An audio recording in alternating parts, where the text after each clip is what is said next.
Hello बच्चों, क्या हाल चाल? बढ़िया। कैसे हैं आप लोग? बेहतरीन।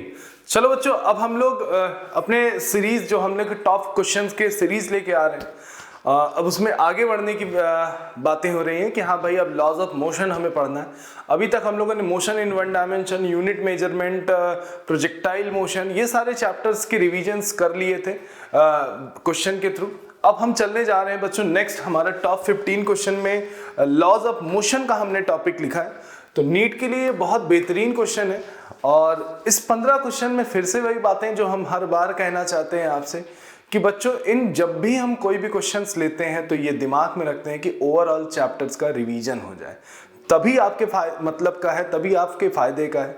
तो बच्चों शुरू कर देते हैं, कॉपी पेन निकालिए और इधर हम क्वेश्चन लगवाना शुरू करते हैं। और आपको देखना है, अपने कंसेप्ट को भी रिवाइज करना है और इन क्वेश्चंस को भी देखना है, और 7 मई को इन्हीं क्वेश्चनों के साथ एक लड़ाई भी लड़नी है जो कि आपको जीतना भी है कि नहीं? चलो शुरू करते हैं। चलें, चलिए शुरू करते हैं बच्चों। ये हमारे सामने एक क्वेश्चन नंबर 1 आ गया। थोड़ा ग्राफ बना हुआ है, मगर आपको बिल्कुल परेशान नहीं होना है। क्वेश्चन में देखिए, हम हमेशा कहते हैं कि कंसेप्ट अगर क्लियर हो तो क्वेश्चन में कोई दम नहीं होता। अब देखिए कितनी आसानी से इसको हम सॉल्व करेंगे। क्वेश्चन में बोला क्या है? क्वेश्चन नंबर 1 हमसे कहता क्या है? The force acting on the particle of mass m, ठीक, एक मास m है जिसपे एक फोर्स एक्ट कर रहा है, indicated by force time graph. ये कुछ फोर्स टाइम ग्राफ दिया है, सोन इन फिगर, ठीक। The change in momentum of the particle over time interval 8 second. मतलब आपको फाइंड आउट करना है चेंज इन मोमेंटम और फोर्स से रिलेटेड। तो बच्चों दिमाग में ये चीज रखना कि फोर्स और चेंज इन मोमेंटम का कंसेप्ट कहाँ आता है। तो आप अगर देख सकते हैं तो फोर्स इज इक्वल टू होता है change in momentum divided by change in time, जो कि न्यूटन सेकेंड लॉ होता है। अब हमसे फाइंड आउट करा रहा है चेंज इन मोमेंटम, तो हम इसको क्या लिख सकते हैं? फोर्स dt लिख सकते हैं। इतना कंसेप्ट आपको मजबूत करना है कि अगर मल्टीप्लाई हो तो ग्राफ का क्वेश्चन जब भी आए तो क्या निकालना है? एरिया। क्या निकालना है? एरिया। इसका इस क्वेश्चन में आपको एरिया ही निकालना है। ये एरिया बना A1, ये एरिया बना A2, ये एरिया बना A3। ऊपर के एरिया को प्लस लेना है, नीचे के एरिया को माइनस लेना है। तो पहला अगर एरिया अगर हम बात करते हैं, पहला area half base into height, तो बेस कितना है बच्चों? 2। हाइट कितनी है? अगर आप देख सकते हैं हाइट कितनी है? 6 है। अब दूसरा जो एरिया है उसको माइनस नहीं, क्योंकि वो नीचे की ओर बन रहा है और वो कुछ स्क्वायर या रेक्टेंगल टाइप का है। ये कितना है? ये 2 से 4 गया, कितना हो गया? 2।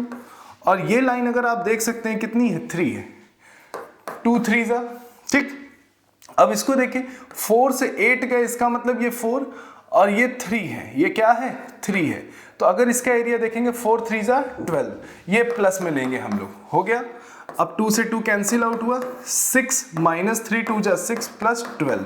तो देखिए 6 से 6 कटा 0, तो हमारे आंसर खड़ा है कितना? 12। तो कौन सा आंसर सही हो जाएगा? सी आंसर आ जाएगा। और यूनिट अगर हम बोले तो क्या हो जाएगा? न्यूटन सेकेंड, ठीक। आ गया? देखो कितना आसानी से आया, ठीक है बच्चों। चलो नेक्स्ट क्वेश्चन हम आगे बढ़ते हैं। चलिए, क्वेश्चन में बोला गया है, ये भी कुछ चेंज इन मोमेंटम से ही रिलेटेड क्वेश्चन है। देखिए इतनी आसानी से पढ़ेंगे और हम इसको बढ़िया से करने की कोशिश करेंगे। एक बॉडी है जिसका मास है 0.15, ऐसे क्वेश्चन को हाईलाइट करना है, ठीक। 10 मीटर हाइट से उसको ड्रॉप किया जा रहा है, ठीक। स्ट्राइक द ग्राउंड, जमीन पर लड़ रही है, and rebound to the same height, मतलब वो 10 मीटर की हाइट फिर वो गेन कर रही है, ऐसा। The magnitude of impulse imparted by two the ball. तो इतना समझो कि इंपल्स कुछ और नहीं होता, इंपल्स एक तरीके से चेंज इन मोमेंटम ही होता है। चेंज इन मोमेंटम क्या कहोगे? फाइनल चेंज इन मोमेंटम क्या होता है? Final momentum minus initial momentum, यही होता है।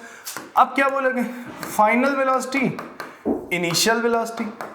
आप मास कॉमन ले लीजिए, final velocity minus initial velocity, बोलो सही। आप यहां वेलोसिटी भर रख दो, आपका आंसर हो जाए, क्योंकि मास की वैल्यू 0.15 दी हुई है। किसी तरीके बस वेलोसिटी यहां रखना है। कैसे रखेंगे? देखो, ये बॉडी है जिसको हमने 10 मीटर से छोड़ा है और ये बॉडी यहां पे गिरी, बोली गिरी। तो इस बॉडी की वेलोसिटी इनिशियली इधर है, इनिशियली किधर है, इनिशियली इसकी वेलोसिटी नीचे की ओर है, तो हम माइनस लेंगे, इनिशियल वेलोसिटी है। और उसके बाद जब यहां से बॉडी ऊपर गई तो बॉडी की वेलोसिटी किधर है, उसने कितना हाइट गेन किया, 10 मीटर। बॉडी की वेलोसिटी अब किधर है, ऊपर, तो क्या लेंगे, प्लस। तो फाइनल वेलोसिटी हम प्लस लेंगे, इनिशियल वेलोसिटी हम नेगेटिव लेंगे। बोले सही है। अब वेलोसिटी हो कितनी जाएगी, √2gh। ठीक, ये कहां से आया बच्चों, v²u² plus 2as, initially rest पे थी, v², एक्सेलरेशन हो जाएगा g क्योंकि फ्री फॉल, और हाइट कितनी h, तो v की वैल्यू हो जाएगी √2gh। बस प्लस और माइनस का ध्यान देना है, ठीक है। तो देखो फाइनल वेलोसिटी हमारी प्लस में है, तो √2gh प्लस में हो जाएगा। इनिशियल वेलोसिटी हमारी माइनस में है, तो √2gh माइनस में हो जाएगा। ठीक, माइनस माइनस प्लस हो गया, 0.15।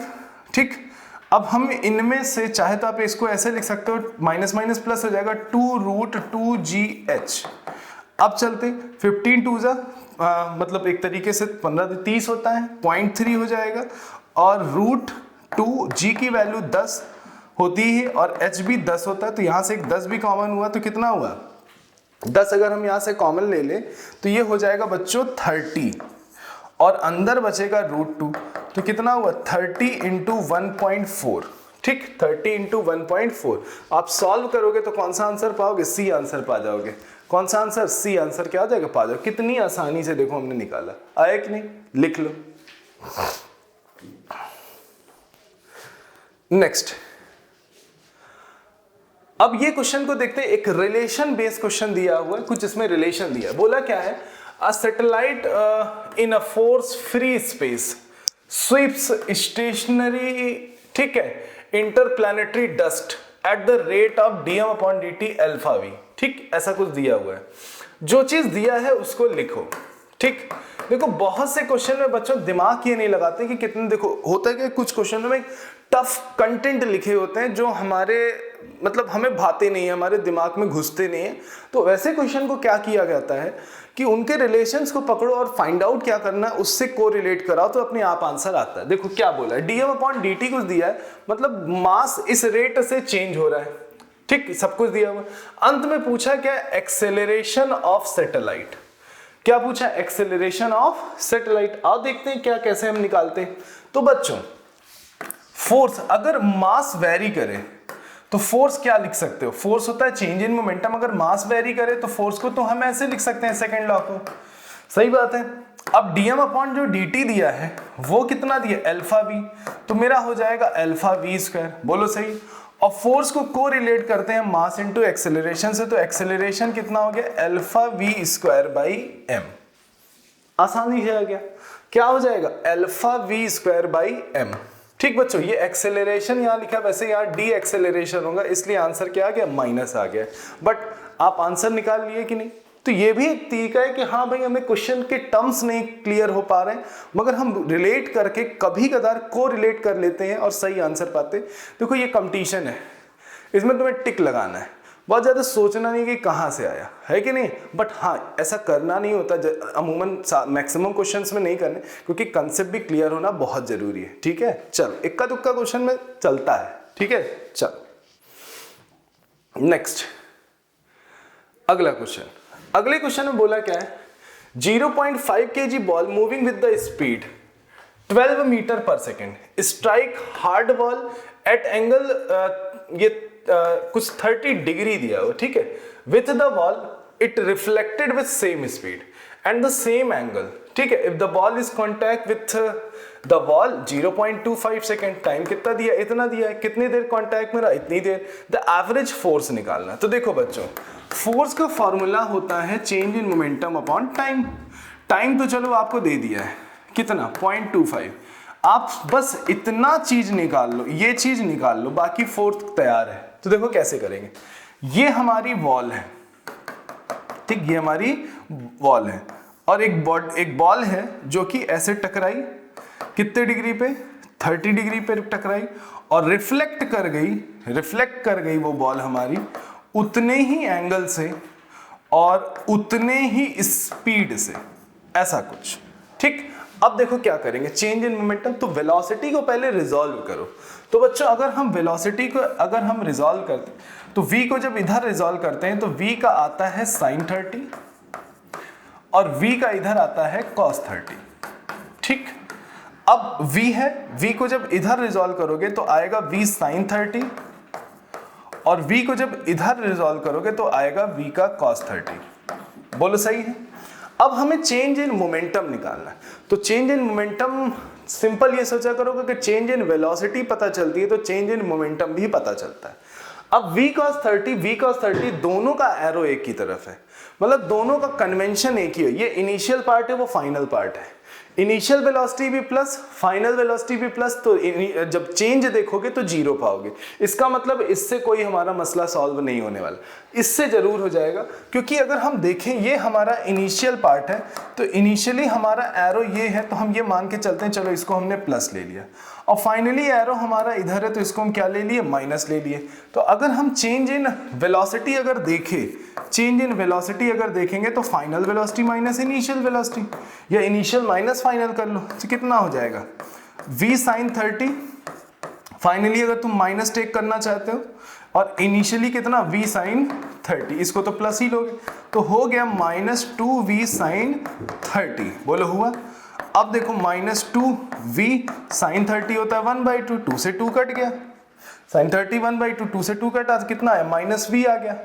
अब तुम चेंज इन अगर मोमेंटम चाहिए तो क्या करना पड़ेगा, ऐसे लिख सकते हैं, डिवाइडेड 0.25, मास कितना है 0.5 है, वेलोसिटी का चेंज जो आया है वो v है, और v कितना है 12, v कितना है 12 दिया ही हुआ है, और नीचे कितना 0.25 को 1/4 लिख सकते हो, और ये 4 कहाँ आया, ऊपर आ गया, कितना हो गया 0.5। बच्चों हम क्या लिख सकते हैं, अगर 0.5 की बात आएगी तो हम इसको क्या लिख सकते हैं, 1/2 लिख सकते हैं कि नहीं।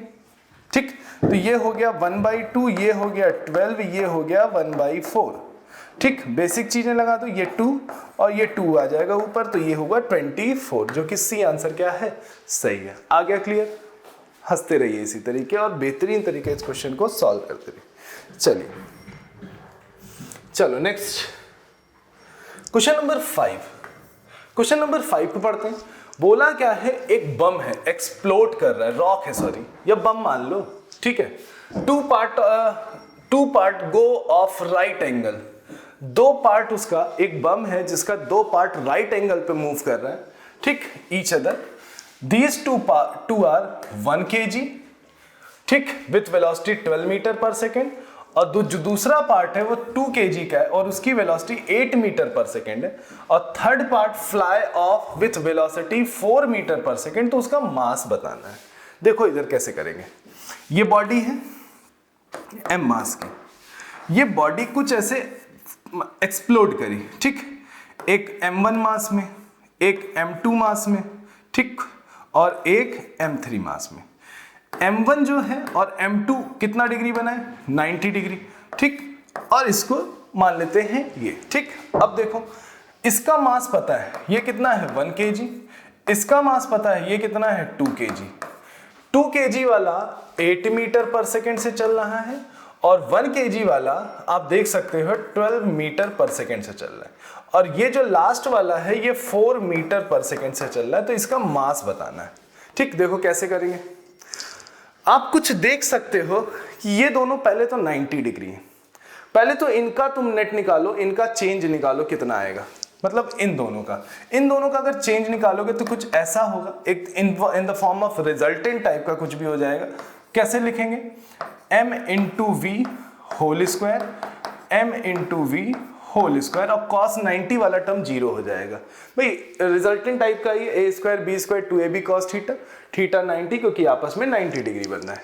अब देखिए इधर, चलिए देखते हैं। अब देखो बच्चों, इधर अगर देखो तो कितना हो जाएगा, पहले वाले का मास कितना है 1, दूसरे पहले वाले की वेलोसिटी कितनी है 12, वही चीज का होल स्क्वायर, प्लस दूसरे वाले का मास कितना है 2, दूसरे वाले की वेलोसिटी कितनी 8 है, ये क्या हो गया स्क्वायर हो गया, बोलो सही। और इस डायरेक्शन का जो मोमेंटम हो जाएगा, मास m3 है और वेलोसिटी 4 है, इन दोनों को हम इक्वेट कर सकते हैं, 4m3 हो गया और ये कितना होगा 144 हो जाएगा, ठीक। और ये कितना हो जाएगा 8 2 16, 16 का स्क्वायर अगर हम करेंगे तो आ जाएगा हमारा 256, 256, बोलो सही है। तो 144 और 256 अगर देखें 6 4 10 हो जाएगा और एक कैरी हो जाएगा, तो 5 4 9 फिर हो जाएगा और 3 ये 4, तो इसका मतलब ये 20 का रूट हो जाएगा और ये 4m3 हो गया, कैंसिल आउट हुआ तो m3 की वैल्यू हो जाएगी 5। हाँ, डी आंसर आ गया ना, आसानी से लिख लो। चलो नेक्स्ट, क्लियर।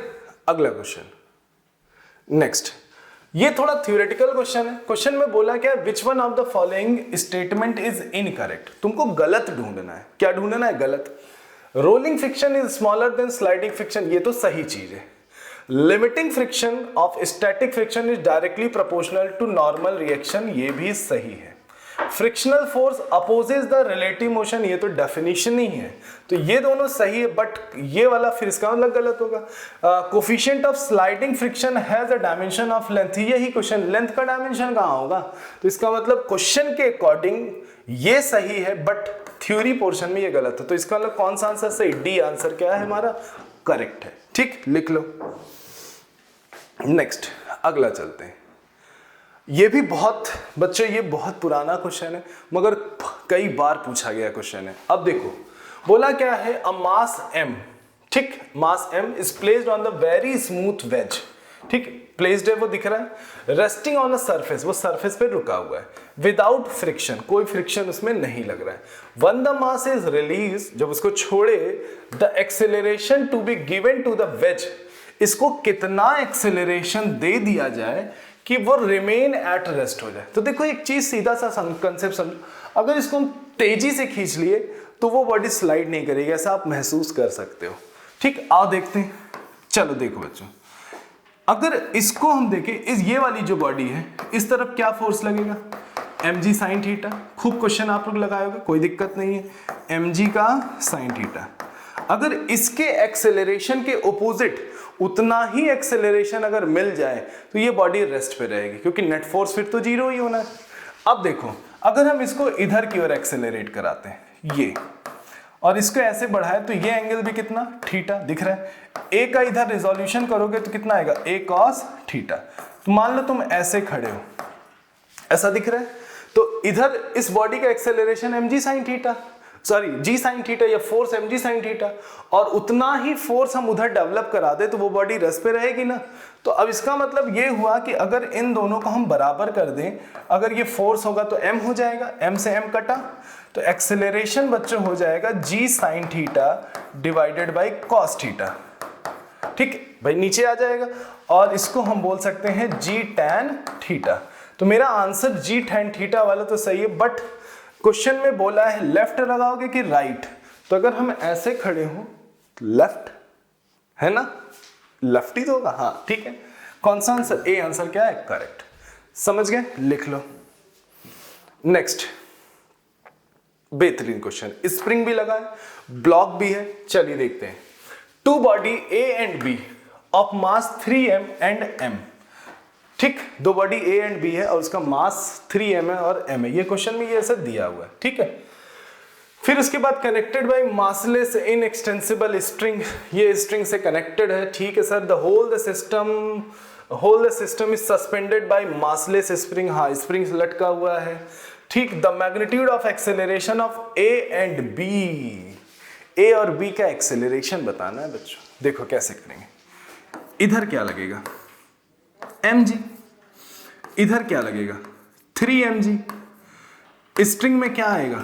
टेंशन, और ये इसको पकड़ के रखा है तो इस पे कितना फोर्स आ रहा होगा? ये दोनों ब्लॉक को पकड़ के रखा है तो कितना फोर्स आ रहा होगा? 4mg, बोलो ठीक, सही है ना, देख लो। अब देखो बच्चों, अगर हम देखें ध्यान से B वाले को, तो नीचे कितना फोर्स लग रहा है? 3mg, नीचे कितना लग रहा है? टेंशन, और ऊपर कितना लग रहा है? 4mg, ठीक। और इस बॉडी को अगर हम देखें तो इस पे लग रहा है mg और ऊपर लग रहा है टेंशन, ठीक। अब क्वेश्चन में बोल क्या रहा है कि स्ट्रिंग को अगर कट कर देते हैं, स्ट्रिंग को कट कर दो, कट कर दो तो क्या गायब होगा, टेंशन गायब होगा। जैसे ही कट करोगे तो क्या गायब हो जाएगा, ये टेंशन जीरो हो जाएगा। ठीक, अब ये बॉडी नीचे की ओर भागेगी, बोलो सही। तो अगर टेंशन गायब तो ये वाला फोर्स गायब हो गया, तो एक ही फोर्स लगेगा mg और नेट फोर्स ma होता है, तो m से m कटा तो आ गया b वाले का एक्सेलरेशन आ गया g, b बॉडी का एक्सेलरेशन क्या आ गया g। अब इधर देखो, ये बॉडी को अगर देखो, इसको देखो, ये ऊपर भागेगी 4mg, ऊपर भागेगी ना भाई, उसको खींचा था स्प्रिंग, उसको ऊपर खींचेगी। 4mg minus 3mg is equal to 3ma। ठीक, अब देखो ये कितना हो जाएगा, mg हो जाएगा और ये हो जाएगा 3ma। m से m कटा, एक्सेलरेशन ऑफ a जो आएगा वो g/3 आएगा। तो a का एक्सेलरेशन g/3 और b का एक्सेलरेशन g। कौन सा आंसर, a आंसर क्या है, करेक्ट है। कितनी आसानी से आया, आ गया। तो बच्चों बिल्कुल ये याद रखिए कि आप कर सकते हो, अगर आप बिल्कुल दिमाग में रहे कंसेप्ट तभी हो पाएगा। और फिजिक्स बताएं, सही बताएं ना, फिजिक्स एक खेल है और जो मन से खेलना जानता है ना वही खेल पाता है, सीधी सी बात है। ये नहीं कि कोई भी आया और खेल लिया, ऐसा नहीं। फिजिक्स रोज दिखती है, फिजिक्स रोज दिखती है। रोज आप कोई ऐसी एक्टिविटी बता दो जहां फिजिक्स ना इन्वॉल्व हो, उनको ऑब्जर्व करना। हम किताबों में फिजिक्स को ढूंढते हैं, इसीलिए हमें फिजिक्स नहीं आती है, जो साफ बातें हैं। अगर हम नेचर में फिजिक्स को ढूंढे तो हमें फिजिक्स बहुत मजा भी देगी, है कि नहीं है। अब देखो कितने मास हैं, m 2m 3m दिया हुआ है, m 2m और 3m आर कनेक्टेड बाय क्या है, स्ट्रिंग। ऐसे हाईलाइट किया करो, as shown in the figure. After upward force, ठीक, applied on the body m, दिख रहा है, द masses move upward at constant speed. What is the net force on the block 2m? अगर तुम कांस्टेंट स्पीड से चलोगे तो चेंज इन वेलोसिटी क्या होगी, जीरो। तो rate of change of velocity भी जीरो, तो इसका एक्सेलरेशन विल बी जीरो, और एक्सेलरेशन जीरो तो नेट फोर्स विल भी क्या हो जाएगा, जीरो। तो कौन सा आंसर, सी आंसर क्या है, सही, खटाक से आया। चलो नेक्स्ट, आगे, ठीक है। बेसिक कंसेप्ट है और आसानी से हम पाए। अब देखो इस क्वेश्चन में, जब भी तुम्हारा क्वेश्चन लगाने का तरीका बदलेगा ना, तुम मेन चीज पे फोकस करोगे। हाँ, दो बॉडी है, कैसे, दो बॉडी है, 4 kg 6 kg, ऐसे पेन चलेगी, हाईलाइट करे। कनेक्टेड मासलेस स्ट्रिंग, हाईलाइट करे, ठीक है। स्ट्रिंग पास कर रही, फ्रिक्शनलेस है, बहुत सही। और उसके बाद बोला the acceleration of the system in term of gravity, acceleration बताना। तो इसका एक्सेलरेशन इधर होगा, इसका एक्सेलरेशन इधर, ये क्या लगेगा 6g, ये लगेगा 4g, ठीक। तो एक्सेलरेशन कैसे निकालेंगे, बड़ा फोर्स माइनस छोटा force divided by total mass, कितना होगा 2g divided by 10, cancel out, कितना होगा g/5, सी आंसर। जब तक हम समझ ही रहे तब तक आंसर आ गया कि नहीं आ गया, लिख डालो। नेक्स्ट, अब इसको भी वैसे ही करेंगे, बड़ा फोर्स माइनस छोटा फोर्स। देखो क्या बोला है, बॉडी कितनी है 2 kg की, ठीक। ए बी सी तीनों बॉडी 2 kg की है, ठीक। हैंगिंग है, स्ट्रिंग पासेज ओवर, फ्रिक्शनलेस पुली, ये सारी चीजें दी है। The tension in the string, मतलब ये वाली स्ट्रिंग पे जो बी जिससे रिलेट है, इस पे टेंशन बताना है, ठीक है। देख लो, बोला भी है the tension in the string connected weight B and C, B और सी को जो कनेक्ट कर रही वो स्ट्रिंग में टेंशन बताना है। बच्चों इधर देखो, ये कितना लगेगा 2g, ये कितना होगा 2g, और ये कितना होगा 2g। ये पूरी बॉडी नीचे जाएगी, ये पूरी बॉडी ऊपर जाएगी। एक्सेलरेशन निकालेंगे, बड़ा फोर्स क्या हो जाएगा 2g, और 2g कितना 4g, दोनों एक ही डायरेक्शन में लग रहे हैं। और ये छोटा फोर्स, छोटे फोर्स को घटा दो, डिवाइडेड बाय टोटल मास, कितना हो जाएगा 2g divided by 6, cancel out, g/3। तो इस पूरे सिस्टम का एक्सेलरेशन आ गया g/3। बट अब देखो इसमें टेंशन लगेगा, ऐसे लगेगा, किसी एक सिस्टम को पकड़ लो, तो 2g minus t is equal to mass into acceleration, ठीक। अब t निकालना है तो क्या करेंगे, 2g माइनस 2a करेंगे, और a की वैल्यू आ गई g/3, 3 2 जा 6, 6 माइनस 2 कितना 4g/3, आंसर आ गया 4g/3। सॉल्व करना पड़ेगा यार, तो 4g, g आप 9.8 ले लो डिवाइडेड बाई 3 या 10 ले लो, 40/3 हो जाएगा। 40 और 3, 3 12 36 है ना, 40, लगभग 13 पॉइंट समथिंग आएगा। तो बी आंसर क्या है, सही है। आप इसको सॉल्व भी कर सकते हो। आ गया क्लियर? चलो नेक्स्ट आगे बढ़ते हैं। क्वेश्चन नंबर 12 में बढ़ते हैं। कुछ ऐसा एक रिलेट कराया है क्वेश्चन, देखो ऐसा कुछ भी है, एक कंस्ट्रक्शन इस टाइप का क्वेश्चन बहुत देखने को मिला, आईटी में कई बार पूछा है इस टाइप का क्वेश्चन। बोला क्या, W weight is supported by 2 cable, 2 cable से सपोर्टेड है, ठीक। The tension in the cable make in angle theta, ये दिया है with the horizontal, what will be the minimum value of theta. फिर से पढ़ते हैं। The weight W supported by cable as shown, ये दिया हुआ। The tension in the cable making angle theta with the horizontal will be minimum. Tension minimum हो तो theta कितना होना पड़ेगा। देखो कैसे निकालेंगे। ये वेट है जो कि नीचे लटकेगा, ठीक। ये एंगल मान लो बच्चों, कुछ मान लो, कुछ अल्फा मान लो, ठीक है। अब देखो यहां लामीज थ्योरम लगेगा।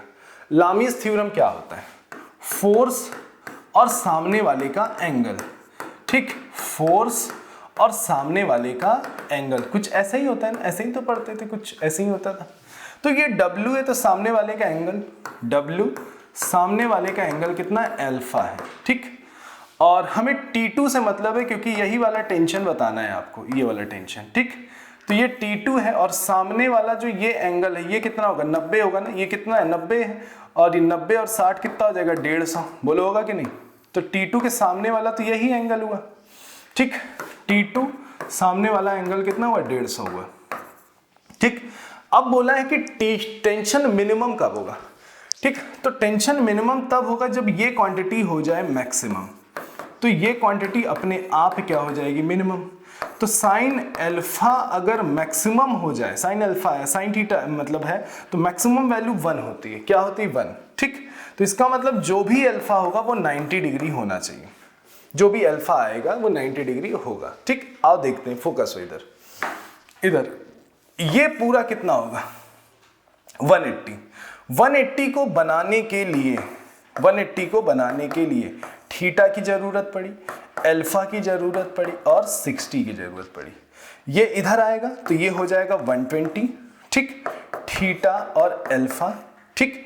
तो अल्फा इज इक्वल टू हो जाएगा 120 माइनस थीटा, कितना हो गया 120 माइनस थीटा, ठीक। 120 हो गया, इसको इधर कर लिया और ये थीटा, तो कितना डिग्री आया 30 डिग्री। तो थीटा की वैल्यू अगर 30 डिग्री हो तो टेंशन क्या हो जाएगा, मिनिमम हो जाएगा। देखो आ गया आसानी से। तो कौन सा आंसर, बी आंसर क्या है, सही है। क्लियर, ठीक। चलो बच्चों, इसका पीडीएफ चाहिए तो इस टेलीग्राम लिंक को आप ज्वाइन कर लो। मैं जैसे ही वीडियो अपलोड होगा वैसे ही तुरंत उसमें पब्लिश कर दूंगा पीडीएफ इसका, तो आप इसको डाउनलोड भी कर सकते हो, ठीक। अब आगे चलते हैं, नेक्स्ट क्वेश्चन नंबर 13 देखते हैं। क्वेश्चन नंबर 13 में क्या बोला है, consider the zone in the arrangement where block A and B connected by mean of uniform string B being move vertically up. कुछ ऐसा पकड़ के ऊपर ले जा रहे हैं, ठीक है। ईच ब्लॉक वेट 2 kg, इनका इसका भी मास कितना है 2 kg, इसका भी मास कितना है 2 kg, ठीक। While string of 100 gram, string जो है वो 1 किलो की है, कुछ ऐसा, ठीक। The tension in the bottom of the tension at bottom of the string equal, मतलब यहां कहीं टेंशन बताना है, ठीक। आओ निकालते हैं। अगर इस बॉडी को ऊपर ले जाओ तो एक्सेलरेशन होगा ऊपर, नीचे क्या लगेगा 2g, स्ट्रिंग का वेट 1g, इसका लगेगा 2g, बोलो सही है। तो ऊपर फोर्स लग रहा है 100 और नीचे 2g और 1g कितना 5g। Net force is equal to mass into acceleration, ये 50 हो जाएगा, बोलो सही। 5 से पट कटा, एक्सेलरेशन कितना आएगा 10, सर आ गया। अब तुमसे जो ये 2 kg है जस्ट इसके बॉटम पे पूछा है, बोला है ना, तो यहां टेंशन लगेगा T, अगर ऊपर पूछता तो मास भी इंक्लूड होता, और ये 2 kg है, नीचे कितना लगा 2g, एक्सेलरेशन ऊपर है तो t minus 2g is equal to mass into acceleration, तो t कितना हो जाएगा 2g प्लस 2a, ठीक। और a की वैल्यू कितनी है 10 यानी कि g, तो कितना हो जाएगा 4g 40, बी आंसर आ गया ना, लिख लो। नेक्स्ट, अब आए हम नेक्स्ट पुली के क्वेश्चन पे। देखो बोला क्या है, फाइंड आउट द टाइम, यहां टाइम निकालना है, time which 2 kg mass will strike the pulley after being release. भाई ये नीचे जाएगा तो ये पुली से धड़ाम से स्ट्राइक करेगा, तो कितने टाइम पीरियड में स्ट्राइक करेगा। तो एक काम करो, सबसे पहले निकालो एक्सेलरेशन, ठीक। ये क्या लगेगा 3g, ये क्या लगेगा 2g, तो एक्सेलरेशन कितना होगा 3g minus 2g is equal to mass, कितना हो जाएगा g/5, 10/5 कितना होगा 2, ठीक। अब तुम टाइम निकालने के लिए मोशन की इक्वेशन चूज कर लो। इनिशियली तो रेस्ट पे रहे होगे, कितना मीटर ऊपर गए 25, कितने एक्सेलरेशन से 2, बोलो सही, कैंसिल हुआ। 25 की अगर हम बात करें तो 25 is equal to t square, तो टी की वैल्यू आ गई 5, इसका मतलब 5 सेकेंड में वो फटाक से स्ट्राइक कर जाएगा, बोलो सही है, लिख लो। नेक्स्ट, और ये हमारा बेहतरीन क्वेश्चन है, ठीक है। चलो बोला क्या है, figure shows 2 pulley arrangement lifting a mass m, ठीक। In a the mass is lifted by attaching a 2m, मतलब ये जो मास है m है, ये लिफ्ट हो रहा है 2m से। और बी वाले में मास is lifted by force 2mg, मतलब ये वाला मास जो है इस वाले में 2mg से लिफ्ट हो रहा है। तो बोला क्या है, F alpha and F be the acceleration, मतलब अच्छा इसका एक्सेलरेशन इन्होंने इससे दिखाया, इसका एक्सेलरेशन इससे दिखाया। तो देखो बच्चों कैसे करेंगे, 2mg, देखो कितनी आसानी में यही खेल लूंगा, 2mg और इधर लगा mg, तो यहां एक्सेलरेशन को a से नहीं fa से दिखाया है, तो बड़ा फोर्स माइनस छोटा force divided by total mass, कितना हुआ mg/3m, कितना आंसर हुआ g/3। तो पहले वाले का एक्सेलरेशन आया g/3, दूसरे वाले को देखो fb को, बड़ा फोर्स माइनस छोटा फोर्स, ये mg होगा ना बच्चों, डिवाइडेड बाय टोटल मास, और मास तो सिर्फ अकेला है m, कितना हुआ mg डिवाइडेड बाय m, कितना आया g, बोलो सही है।